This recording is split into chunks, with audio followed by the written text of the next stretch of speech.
ముందుగా మన ప్రేక్షకులందరికీ కూడా నమస్కారం. వరాహి అమ్మవారి నవరాత్రుల సందర్భంగా ఆ అమ్మవారి పూజ చేయడానికి ఇక్కడ ఉన్న భక్తులందరూ వేద మంత్రాలతో ఈ పుష్కర్ ఘాట్ వద్దకు వస్తున్నారు. ఆ దృశ్యం తీయటం జరిగింది. మీరందరూ కూడా చూడండి.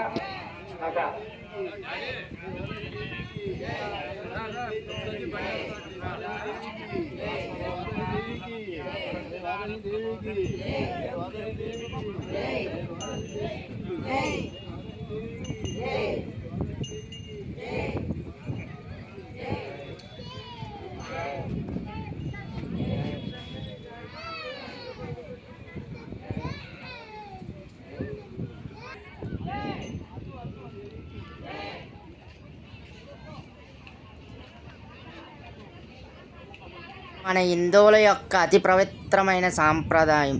ప్రతి ఒక్కరూ కూడా వరాహి అమ్మవారిని ఈ నవరాత్రుల్లో మాంసాహారాలు ఏమీ తినకుండా పొద్దున్నే ఉదయం శుభ్రంగా స్నానం చేసి ఈ అమ్మవారిని పూజించండి. మనసులో ఉన్న కోరికలు అష్టదైద్యాలు తొలగిపోతాయి.